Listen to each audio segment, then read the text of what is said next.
So welcome everyone. I have 3:45 where I am. So before we hear from Gregg Orton with our closing keynote for today's event, I have a few logistics to cover. We have everyone muted to cut down on background noise. If you would like to make a comment or ask a question, please use the chat box and send it to all panelists and attendees so the person monitoring the chat doesn't miss it. If there is time after Gregg's keynote, he will answer questions at that point. This session is being recorded. The session is eligible for both Certified Health Education Specialist credit and CE credit from the Medical Library Association. We'll be sending out an evaluation at the end of each day. Completing the evaluation is the first step in claiming your CE. With the logistics out of the way, I'd like to introduce Gregg Orton. Gregg is the National Director of the National Council of Asian Pacific Americans, where he leads the coalition in developing policy and communication strategy and advancing a joint agenda to address the needs of the Asian American, Native Hawaiian, and Pacific Islander communities. Gregg joins NCAPA after spending 9 years working on Capitol Hill for Representative Al Green. He has served as a dedicated advocate for the AAPI community, as well as a mentor for many AAPI staffers in Congress.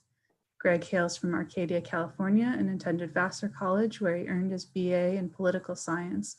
Following graduation, he came to DC as an Asian Pacific American Institute for Congressional Studies Housing Fellow and joined Representative Green's office. He most recently served as the Congressman's Chief of Staff. Please join me in welcoming Gregg Orton. Thanks, Sarah. Hi, everybody. I've been on enough of these Zoom panels to know that nobody wants to be talked to for an hour, and try to make this a little bit more interactive. If everybody could share in the chat box where they're hailing from, just so I can get a sense of where everybody's from. Usually I'm based in Washington, D.C., but I made my way back to Los Angeles to spend time with family. And we snuck away to San Diego for the week to try to unplug a little bit. So it's certainly a pleasure to be with you and appreciate everybody shouting out where they're hailing from. So it's good to see that we're coming from all over the country, which is awesome. So thank you, Sarah, for the introduction, and thank you, obviously, for the invitation to speak to all of you. And as I said, I really wanted to try to make this a little bit more of an informal conversation amongst all of us about a discussion about the times we find ourselves in, rather than sort of this very strict regimented presentation. I will sort of throw a few slides at you, throw some information, but really it's with the intent of spurring conversations, questions, in a way to discuss these broader issues that we face today. As was mentioned, I'm the National Director of the National Council of Asian Pacific Americans. And previous to that, I spent a good number of years working for Congressman Al Green. A few of you may be wondering if that's the singer Al Green, and obviously that is not the case. He's a wonderful member of Congress from Houston, Texas, but I will tell you, he's not quite the same singer. One of my favorite stories that I like to share is, after working for him for almost 10 years, there was this running joke that he would do, which is if it was your birthday, he would sing you happy birthday and then tell you, now you can tell your friends that Al Green sang you happy birthday. The first time I heard it, I thought it was probably one of the best jokes I've heard, but after maybe the 100th time, maybe less so. But as I said, he's a fantastic member who does great work for the city of Houston, has one of the most diverse districts in the country, and it was always a pleasure to work for him. So to get us started, obviously we find ourselves in this time where everybody's tired. There's real Zoom fatigue, on top of the fact that I think we are all sort of kindred spirits. In working for the Asian American Pacific Islander community, there's just exhaustion in challenging, facing, and addressing this surge in anti-Asian racism that we've seen over the better part of a year.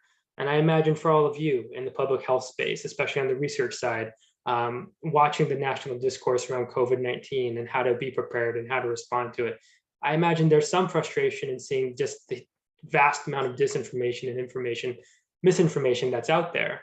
And so I imagine, we could probably spend a long time just sort of comparing notes and honestly just venting to each other about just that frustration and fatigue that we've all encountered. So again, I appreciate everybody being here. I see someone from Sheila Jackson Lee's district. That's good stuff. I love it. It's always good to connect with folks back from where I came from. But yeah, we're all tired. And so I think that for me, that's really where I'm coming from, is I want to be able to present to you all information that perhaps broadens our understanding of what the impact of COVID-19 has been on the Asian American, Native Hawaiian, and Pacific Islander community. And really from there, kind of unpack ways in which we can work together, or we can challenge the status quo so that we can do better work for the community. Many of you see at the bottom right the hashtag Who We Are logo that we've been using. And a little bit of background on that is, last year we decided that we should create a hashtag that the entire community could use to sort of rally around, and also just cultivate content on social media if everybody used that hashtag. And so last year was hashtag API 2020. Obviously that's less relevant for this year. And so we really spent some time thinking through, what do we want it to be for this year? And this idea of who we are really just emerged at the top, because people realized we need to sort of reclaim our identity and reestablish what it means to be Asian American, Native Hawaiian, Pacific Islander, and how that's being processed and absorbed and engaged with by the broader public. And so you'll see that logo all over this presentation, but then also we invite everyone to use it. When you're working with or for the community, feel free to use it. We don't own the hashtag. It really is just meant to be a way in which we galvanize people to come together. So what is NCAPA, the National Council of Asian Pacific Americans? We are a national coalition of 37 of the largest and most influential Asian American Pacific Islander civil rights and nonprofit organizations in the country. We started about 20 plus years ago in 1996, when there were 4 organizations working at the national level in Washington, DC, and they got together and said, look, we're not big enough to tango with Congress, with the administration. We can't get the kind of attention we need individually, so we have to come together. And so from there, what started with 4 organizations has grown into 37. And it's been an awesome process to watch. It's been I'm proud of being a part of sort of the effort to build and grow that coalition. We cover as many of the different diverse communities within our broader AAPI community as we can, serving in over 60 languages, 30 different communities. And then through our collective network, we span across 45 states and 3 territories. Now, in addition to approaching it from a very diverse community standpoint, our member organizations also have a variety of policy issue approaches.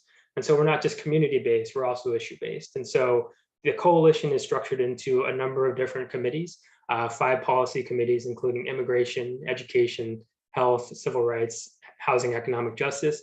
And then more recently, we recognized the need in this day and age to have a space where our staffs could come together and collaborate on social media campaigns and messaging campaigns. So we created a communications committee. The other committee we recently created in 2018 was focused on civic engagement, where we were actively engaged with the 2020 census and nonpartisan get out the vote activities related to the election. And so in many ways, we like to think that we cover a lot of ground depending on the approach we have. And, I was talking to a friend in the entertainment industry about what NCAPA really is.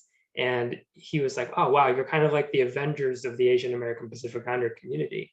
And I laughed, and then I thought about it. And I realized, maybe that's not too far from the truth. Our members in their own right bring their own brilliance and expertise and unique perspectives to the table. And we really exist for those moments where we need to come together to speak as a unified voice. And like the Avengers, we often spend a lot of time disagreeing, but the important part is how we come together and figure out how to resolve those differences.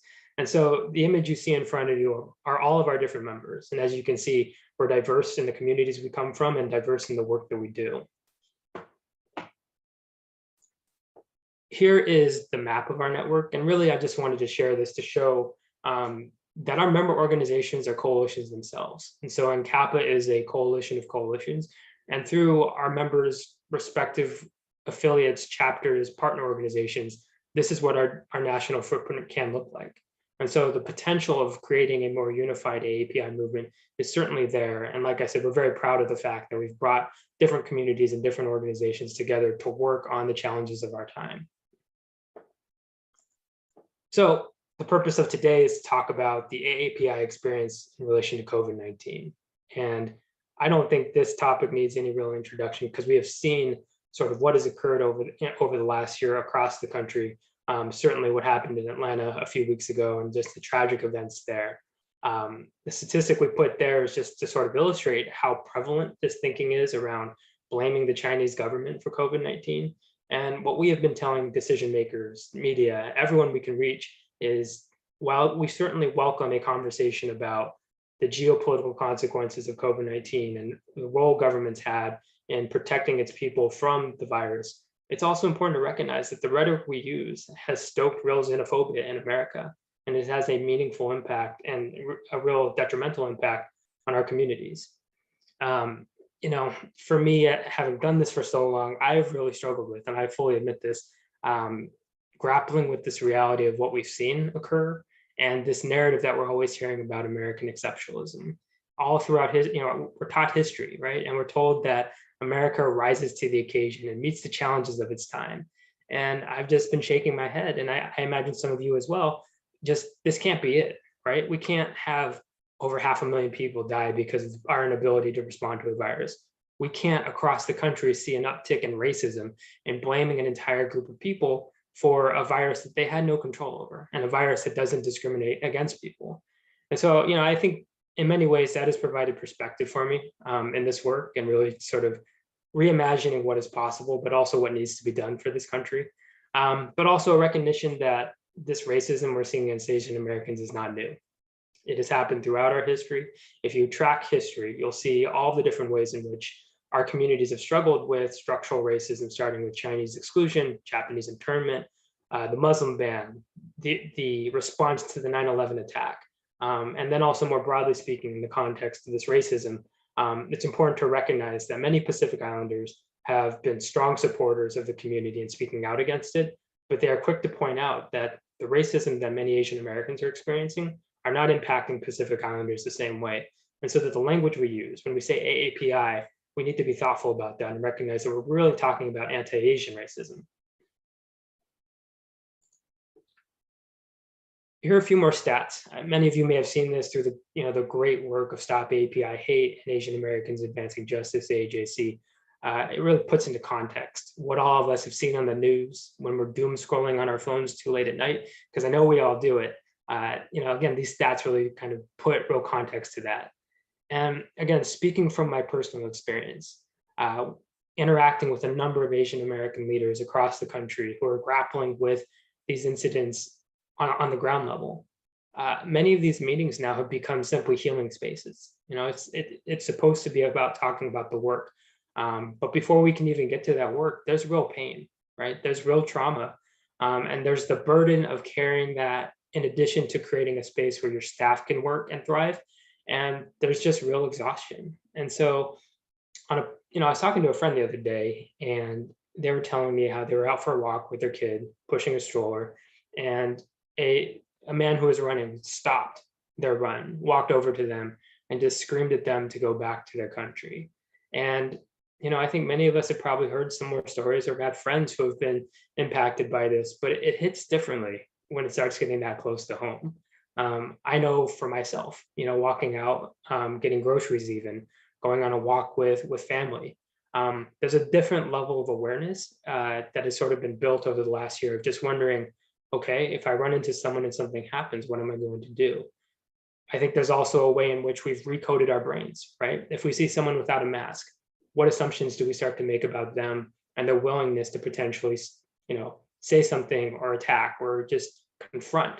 And that has carried real challenges for a lot of us. And I like to take a moment just to recognize that, because it's something we've all been carrying for, like I said, the better part of a year.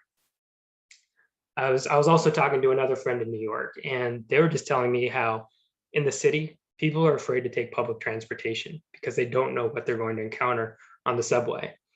But what does that mean for frontline workers or folks who don't have the ability to work from home or have the means to get to work without public transportation, right? I think it's really caused me to think, what does our work really mean and how are we approaching it to really ground local communities, because they're the ones that are being impacted by this every single day. Now, with the numbers you see here, the 4,000 reported cases of anti-Asian racism to Stop AAPI Hate, to me, that's an undercount, because that is a self-reporting mechanism. And we know everybody processes this trauma very differently. And so it's very likely that there's far more cases than this that aren't being reported because some people may just not want to be seen or have their personal story publicized. And so, it's remarkable to see sort of this uptick, and unfortunately we expect it to continue for quite some time. There's stories of parents who don't want to send their kids back to school as schools reopen. And I think that's profoundly sad, right? In the sense that we are shaping the experiences of our children, and how are they going to take these lessons as they grow up? How are their views of communities, of our community, going to be shaped by this? And conversely, if you're an Asian American kid, how is your view of society and your neighbors going to be shaped by this experiences as well? So as I said, there's a lot of pain, a lot of frustration, and I do think it's important to take that time to really think about it, stew on these numbers, and then think about what we're going to do about it. I want to switch next to this idea of disinformation in our community. And as I said, I imagine this is where the work that you all do in public health and research intersects directly with the work that we're trying to do in the community. Disinformation and misinformation has run rampant in the Asian American community, especially in response to COVID-19. Some of the things that we've sort of seen and monitored on WeChat and other social media platforms, we laugh at some of these examples, but they're real. And I think that's the important thing to remember. For example, there's some who say that there's microchips in the vaccine, or it will alter the DNA of the recipient. The vaccine can cause infertility. There's certainly on WeChat various examples of people saying that we shouldn't trust the vaccine because the Chinese government is saying this. And again, I think it's important to recognize that these spaces emerge because of structural barriers and neglect that happens for the Asian American Pacific Islander community. When the government doesn't provide enough resources to reach these communities with good information, they're essentially left on their own, and this is what happens. And so I do think it's important for all of us to think through, what does it look like to make a more meaningful push for resources and better information to reach our communities? I want to take a moment now to shift gears a little bit, because my biggest fear in this entire experience is that, as prevalent as anti-Asian racism is, and as much as it has shaped the lived experiences of so many Americans, my fear is that it will actually invisibilize the real impact that COVID-19 has had on the Asian American Pacific Islander community. It's important for us to recognize that we are not a single issue constituency, even though this racism is impossible to ignore and needs to be addressed. And so I'll spend the next few minutes trying to walk you through some information that you're probably familiar with in terms of the health impact, but then also on the economic impact side as well. Our belief is that the national discourse around AAPI experiencing COVID-19 has been one that only focuses on the anti-Asian racism and doesn't take into enough account the other impacts that these other spaces have. So again, with health, I imagine there's things that you all could probably teach me, but from what we've observed at the national level in Congress, in the administration, the conversation around health disparities has largely erased Asian American, Native Hawaiian, and Pacific Islanders. With the Pacific Islander community in particular, I think it says something when the community itself has to organize infrastructure to collect data and report on it. That is something that our governments, state, local, national, should have because of the resources. It should not fall on a community to have to do this themselves. But thanks to great work by the Pacific Islander COVID-19 response team, which is a group of Pacific Islander organizations and health professionals that have just taken it upon themselves to do this work, we do have better data, and it has actually helped make the case, a stronger case at the national level, that there needs to be better inclusion for the community. For the South Asian community, thanks to the work of one of our members, the South Asian Public Health Association, we have found that it's very likely that cases are being underreported in states like New York, where there's prevalent, large South Asian communities. But what does that really mean? Again, the community is sort of left to on its own to collect that data to make the case. And so we do need to make sure that we're inclusive in how we're talking about the hidden health disparities within our communities, and certainly that includes South Asian Americans. Certainly in California, there are a number of Asian American researchers that have done fantastic work that have helped raise the profile of the community in the state. And we've benefited from a lot of that research. And so recognizing that there has been a disproportionate impact on Asian Americans as well, certainly in California and other states most likely, we've struggled to have this data even reach the desks of decision makers. And when you listen to them talk about it, and they talk about communities of color, you rarely hear Asian American, Native Hawaiian, Pacific Islanders included in that. And so the last data point at the bottom is one that I still find remarkable and sad, in that when we're talking about frontline workers and nurses especially, almost a third of the nurse deaths in this country are coming from the Filipino community. That kind of sacrifice is, you've seen a few stories, but I don't think we've seen enough stories. I think that kind of sacrifice by the community should be recognized. But again, it speaks to just the way the media is covering this, the way the national discourse is moving, in that there's just not enough attention being given to the impact COVID-19 is having on the Asian American community. Moving next into economic impact. This is also one of those sort of invisible struggles for our community. We've also seen a few news stories on sort of the spike in unemployment. And if we're just taking the stats aside and talking about what we have all observed over the last year, Asian American small businesses have been feeling the pain and impact of COVID-19 long before other communities and the broader public. Because I remember last February when we started hearing these rumors about this virus, and that it was somehow tied to China. We were hearing anecdotally how restaurants were already being ignored or avoided by customers. And so before the shutdown even occurred, our businesses were really feeling it. In Washington, DC, or actually in Virginia, there's this great space called Eden Center that has a number of Vietnamese American owned businesses, restaurants, grocery stores. And we were talking to them and hearing about how there was legitimate fear that they wouldn't be able to pay rent. And for us, it was a question of what happens when all these businesses are displaced, when all these vibrant cultural, ethnic enclaves around the country suddenly can't pay rent, are displaced. Will they ever find a way back? Because we know how much rent is, and we know how difficult it is to not only sustain a business, but start one. And so, again, all of these stats point to the fact that the economic impact on our communities is real. And in the public health space, I imagine there's a deeper conversation about these social determinants of health and how all of this ties into probably doubling down or tripling down on long-term health disparities if left unaddressed. Now, I want to go next to some of the actual real life examples of the way in which Asian American Pacific Islanders have been excluded. We can debate as to the reason why. I suspect that it has a lot to do with the model minority stereotype, as well as just this fixation on anti-Asian racism that has caused less attention on these other issues. President Biden stood up a COVID-19 health equity task force. There are Asian Americans represented there, but there to this day remains no Native Hawaiian Pacific Islanders on that task force. And we have spent a number of meetings standing with the NHPI community, challenging that absence and calling for change there. Because without authentic voices from the community making the case of how they're being impacted, we don't believe that that task force can do its best work. Another example, again, with the National Academy of Sciences, when they put out their framework for vaccine allocation, initially, all of our community was absent. And it wasn't until the work of community organizations like our members in NCAPA that NHPIs were added into the framework, but Asian Americans were still left out.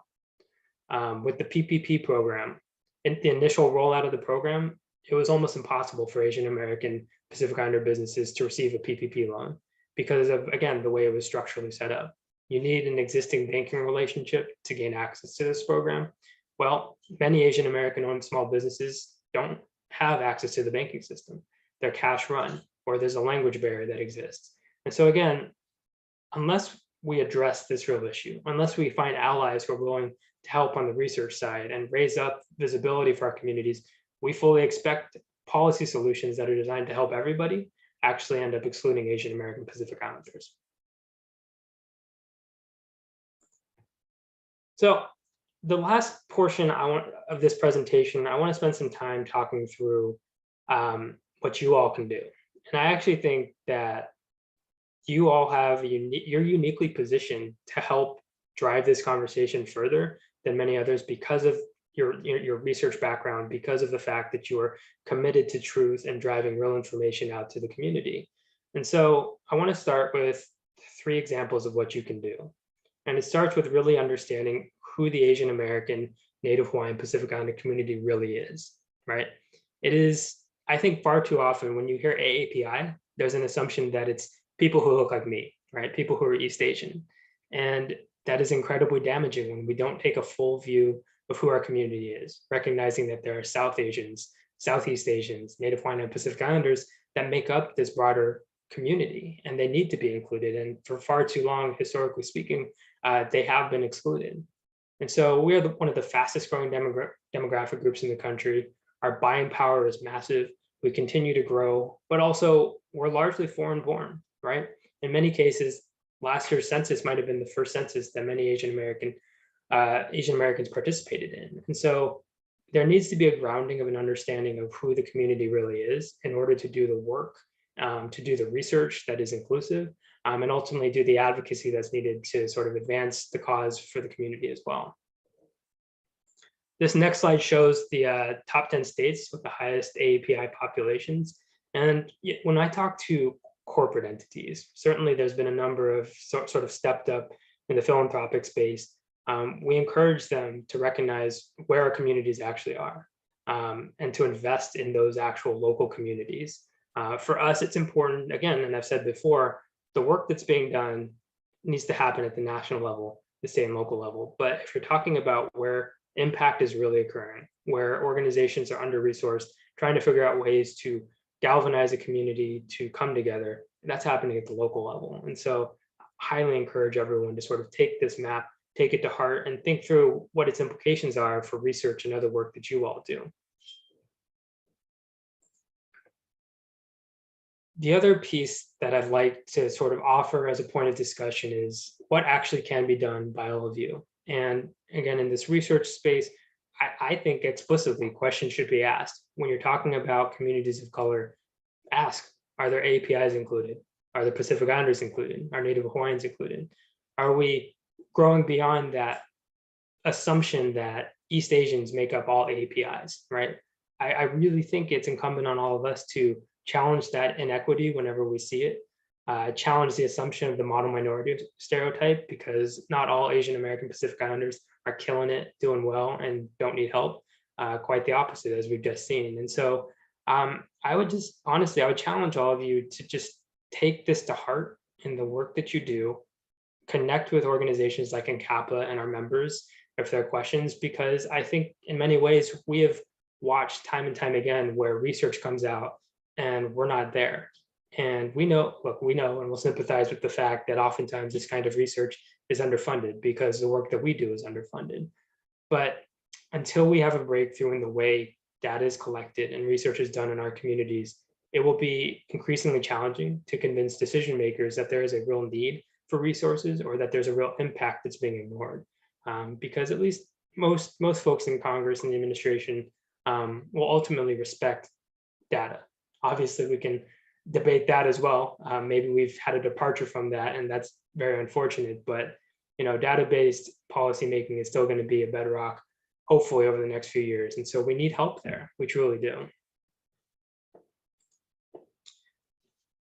This last slide here is actually something individually that we can all do. Going back kind of full circle to the anti-Asian racism that we've seen.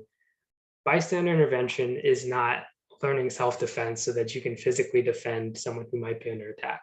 It is actually just a few actions that you can do to help a victim feel safe. I don't know if any of you have experienced that kind of harassment on the streets, but I know most people are not trained or wired to respond in a way other than just simply shutting down or trying to distance themselves from that confrontation. But if through trainings by Asian Americans Advancing Justice and Hollaback, there's a number of things that we can all do, a number of things we can think about if we are witnessing an event like that to help, again, make a victim feel safe, de-escalate a situation. Again, the training is not intended to escalate, it's actually intended to de-escalate. And so there's a link there at the bottom that I encourage all of you to check out. The trainings are online. They've done a fantastic job of scaling this, and they continue to train more and more folks. And again, the goal being, here are a few tips, pointers, and things you can think about in the event that you witness anti-Asian racism happening in real time to an individual. So I will say that this is the end of my presentation because I really did want to provide enough time for questions and discussion amongst everybody. But I appreciate the opportunity to speak to you all. Appreciate the work that you're doing because again, I recognize that research and uplifting communities of color in the context of health research can oftentimes be difficult, but I think all of us have that responsibility to try to do more. So with that, I will gladly stop and take any questions.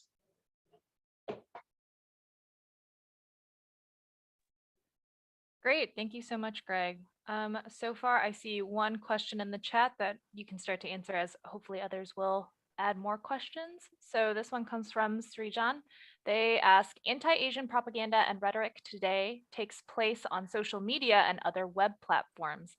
This damages mental health of those targeted, and these online discussions can even lead to real-world harm, unfortunately. Are there efforts to deal with these problems? What efforts will ideally be needed? So addressing the mental health aspect of what has been happening and also this work. Yeah, no, I think it's a great question. And, mental health in the Asian American Pacific Islander community is such a taboo subject, right? It's something that we don't talk about. And by extension, we don't talk about enough. And so through many of our member organizations at NCAPA, we are trying to figure out ways to engage the broader community on the importance of mental health, especially in this time. As I mentioned at the beginning of the presentation, there's so much pain, and it's like people are processing this differently. And so I do think more resources need to go to programs that support mental health. There needs to be investments in sort of culturally competent mental health resources as well. Language access is key because until we actually take this seriously, and I mean we by the country, the government, and practitioners, our communities will continue to be isolated and these issues will be left unaddressed. And so, I wish I had a profound answer to this, but the reality is that there are a number of government programs that exist for these purposes that are supposed to drive resources to the ground. I believe that not enough is done to make this accessible. And so we have been, lobbying President Biden as well as Congress to really take this issue seriously. And so hopefully in the president's upcoming budget, we'll see an increase in resources for that way. And then putting on my Capitol Hill staffer, Congress has the ability to not designate funding, but provide direction to agencies when they receive funding on how they should use it. And so my understanding is that the Congressional Asian Pacific American Caucus is looking at ways in which they can include sort of that direction language to the agencies to make sure that more resources can go in a culturally competent and kind of language access perspective to communities that need it the most. I would say the second part of this is how do you sort of police or monitor social media platforms? And as we've seen, that's an incredibly difficult thing to do. It would seem that many of these platforms, take a very hands-off approach to how they moderate content. But the reality is just social media has become this place where you can say whatever you want and pretty much get away with it. And I think that is a problem that needs to be addressed. Maybe, I mean, in some ways, maybe it's the anonymized nature of it all, where people feel like they can say whatever it is they're feeling. But it obviously is a problem because if you go back to that 4,000 reported incidents of anti-Asian racism, I don't think that captures nearly a fraction of what we've seen online. And just again, having scrolled through Twitter myself, there's probably thousands more, tens of thousands more examples of just harassment there. And so what can we do about that is really the question. Thank you. We have a few comments just also supporting the Hollaback AAJC training. One individual highly recommends it. I think you started to already answer this follow-up question about addressing social media based anti-Asian harassment. What can be done regarding that? So I'll jump to the question afterwards, asking how do we approach state-specific government policies such as the non-requirement for mask wearing in Texas, the responsibility on individual businesses to uphold health, safety, and physical well-being safety seems precarious, particularly as you mentioned, there are AAPI business owners dealing with that as well. Yeah, I mean, that's also a pretty tricky question. For us, I laugh because it's, for me, on a personal level, it's been remarkable to watch just this resistance to a community-based approach across the country, right? Like it's about protecting each other. And so again, I don't know if I have a good answer for how we instill this sense of community and responsibility for one another in folks in this country who just feel like their liberties are being infringed upon by asking them to wear a mask, right? Or to socially distance. I think specific to the Asian American Pacific Islander community, it goes back to that need for culturally competent resources and accessible resources, because again, when they're left to be isolated, they're left to information sources that are not always credible. They already feel like they've been in some ways abandoned, and so they will sort of go about it in their own way. But if we can draw them into this broader conversation that's occurring, and I think it's starting to gain traction slowly, about the need to practice mask wearing, social distancing, good public health practices as well, I think that could make a real difference. And perhaps not, but we actually never really tried, because the government has never committed those kinds of resources to educate the parts of the Asian American Pacific Islander community that are oftentimes isolated. So yeah. Thank you. This next question asks, excuse me, you mentioned general mis and disinformation going around in the communities that your organizations serve. Has targeted anti-Asian disinformation driving AA and NHPI folks and communities away from prevention or intervention? So have you seen disinformation discouraging public health and safety practices?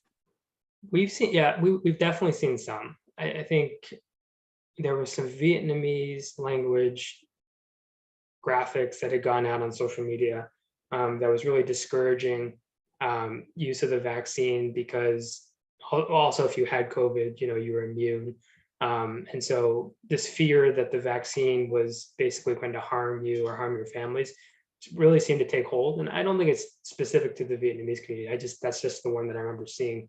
So I do think that there's real fear around the vaccine itself, and real disinformation around the impact that it can have, that again is driving people away. And without that investment of resources for good information about what the vaccine actually does and how it protects your family, and here are the risks associated compared to what's being put out there, people are only getting one side of this debate. And I think that's the most frustrating aspect of it, is if we could finally get the government to fund just simple resources in language, vetted to make sure that the language is correct, that could go a long way. And the more time we waste trying to create those resources, the more the disinformation has time to kind of get a head start to take hold. I want to give a lot of credit to our member organizations within NCAPA, the Asian Pacific Islander American Health Forum, and APCHO, which is the Association of all the Asian Pacific American Community Health Organizations. They have essentially taken it upon themselves to figure out ways to create the resources that we're talking about. And it's sort of parallel to this idea that the data collection around COVID-19 fell into the hands of the community itself. I don't think that's the way it should be. But that's in reality what has had to happen over the last year. Credit to the Biden administration in terms of really at least signaling that they're going to invest in providing resources and funding the creation of these materials.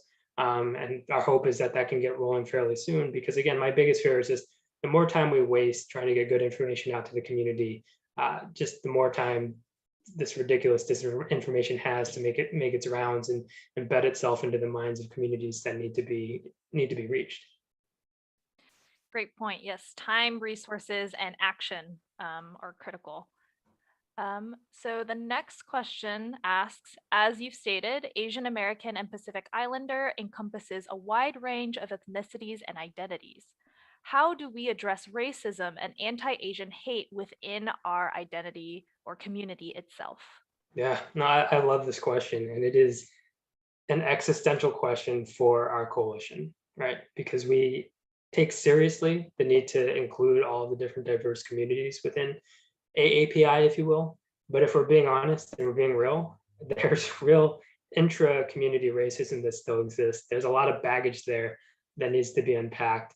And again, specific to the NHPI community, I think AAPI as a term has been adopted because it is inclusive in the language that it uses, but without real practice, it actually does damage, right? Because even within the NCAPA space, we are trying to rethink how we center NHPI communities. How do we make sure they're actually heard in forums where we're engaging with the White House or with Congress? There's a lot of work that remains to be done there. And obviously the same can be said about Southeast Asian communities, the Vietnamese, Laotian, Hmong communities.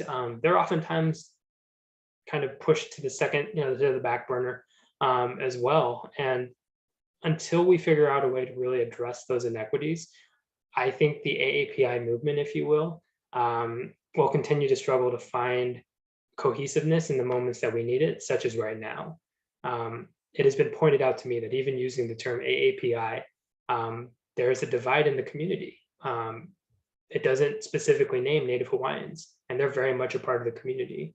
And so whether you use NHPI or AAPI or APA, I think the real key is how we put this into practice, right? How do we center these less resourced, oftentimes overlooked communities more, right? And so sometimes that's hard to do because we feel like, some may feel like they're giving up ground where they need to raise their own issues. But the truth is, we need to do better in uplifting our brothers and sisters in the Southeast Asian, Native Hawaiian, and Pacific Islander communities.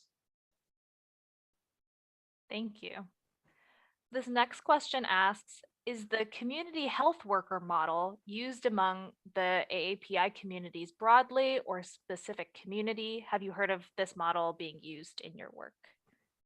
So I've heard a little bit about it. I'll admit that my expertise is not in sort of the health policy space, and thanks to organizations like the Health Forum and APJO, we're able to follow their leadership. But I do know sort of this intersection of health policy and workers. Another one of our member organizations is the Asian Pacific American Labor Alliance, and they have been great in uplifting the experiences of frontline workers and making sure that that is sort of connected to it all. There's been long conversations about when you go back to talking about how we are responsible because of the lack of resources to create good resources for the community, having the right messengers, right? And that's especially important in the NHPI community, as well as communities that have high numbers of limited English proficiency community members. And so we have been trying to think through how do you take that model of first creating the resource, but then tailoring in a way that a trusted messenger or community health worker could take it and really run with it and allow people to trust that it's coming from a credible source. So I don't know if that directly answers the question, but I know that has certainly been a topic of conversation amongst all of our members as we're talking about how to address sort of this information gap that still exists. Thank you.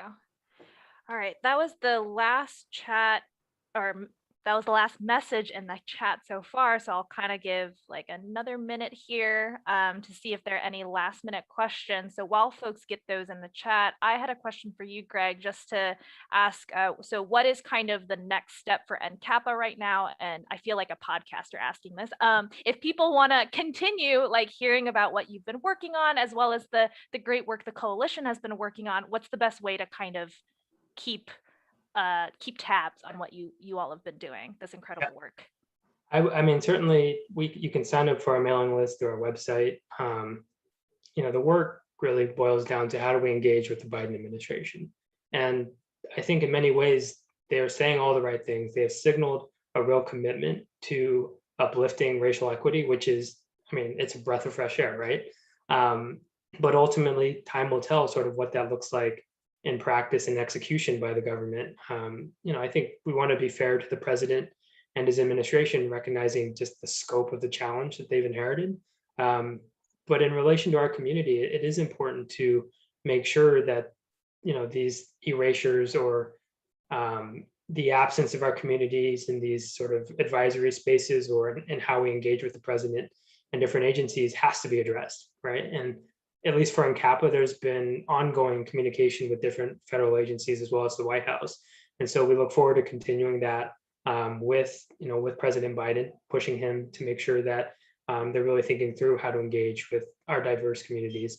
I don't know if you've followed, but he recently announced a number of steps in response to the anti-Asian racism, which included a commitment to look at data disaggregation, which again, many of us in this space have been working on for a long time. And it goes back to needing that good data and accurate data on our different communities. And so we're truly excited about this because I believe that this is our opportunity to get this across the finish line. The work started a long time ago, but made a lot of progress under the Obama administration. But frankly, they just ran out of time. They were getting ready to look at a government-wide assessment of how the government collects data and disaggregates it on different communities. But they simply ran out of time. And obviously that work didn't make any progress under the Trump administration. And so we're hopeful that we make, big strides forward and get this finished this time around. So definitely encourage all of you to stay connected with us. We put out a decent amount of updates on sort of what's happening in DC. And then I guess the last thing I'll say is this White House initiative on Asian American Pacific Islanders was another thing that President Biden signaled that he would be committed to reestablishing. And this is an important body for different federal agencies to come together to think about how they're engaging with our entire community. And so we're very much at the early stages of engaging with the White House on how to do this, but it goes back to the need to make sure it's inclusive, it's grounded in culturally competent practices, and also making sure it's being used as a way to encourage other federal agencies to recognize our communities.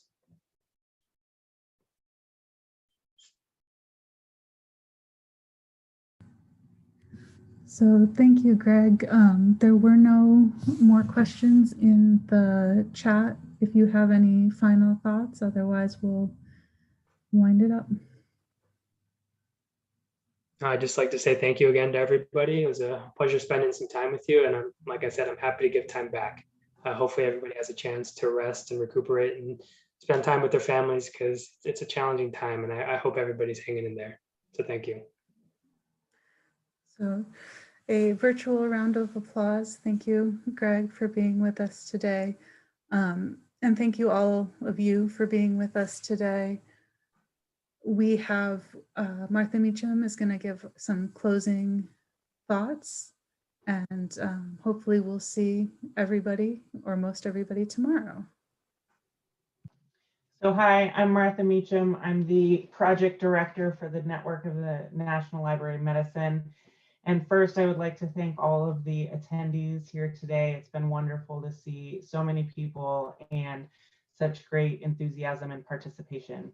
A special thanks goes to the guest speakers, the panelists, the paper presenters for informing us of the key issues that impact medically underserved populations and their ability to assess the accuracy of health information related to COVID-19 and vaccines. They also learning of different case studies that you may be able to reproduce or in your own community, and then take these case studies as opportunities to design and outreach and education programs for your community. I would like to thank, I would like to thank Dr. Vin Gupta and Gregg Orton for their keynote presentations. I appreciated learning about the current state of the pandemic and how to leverage storytelling to communicate key points and ensure the public's trust. I also appreciated the talk on the rise of anti-Asian American violence due to misinformation due to COVID, and the need for culturally and linguistically appropriate education, outreach, and care. As you have heard, the symposium has continuing education credit from the Medical Library Association and from the National Commission for Health Education Credentialing. You will receive an email evaluating today's presentations. Upon completion, you will receive instructions for claiming that continuing education credit. We hope that you will join us tomorrow for the final day of the symposium. Tomorrow we have the keynote presentation from Jess Colas, Health Communications Specialist from the CDC Global Immunization Division. Her presentation, Debunk or Pre-Bunk, a necessary paradigm shift for addressing health information, will provide an opportunity for dialogue and equip us to address and fill information gaps. Dr. Purnell's talk, The Tale of Two Americas, will look at how Black, Latinx, and Indigenous populations are impacted by COVID-19 and what can be done to support them. Thank you all for attending the symposium today. We look forward to seeing you tomorrow, and have a wonderful evening.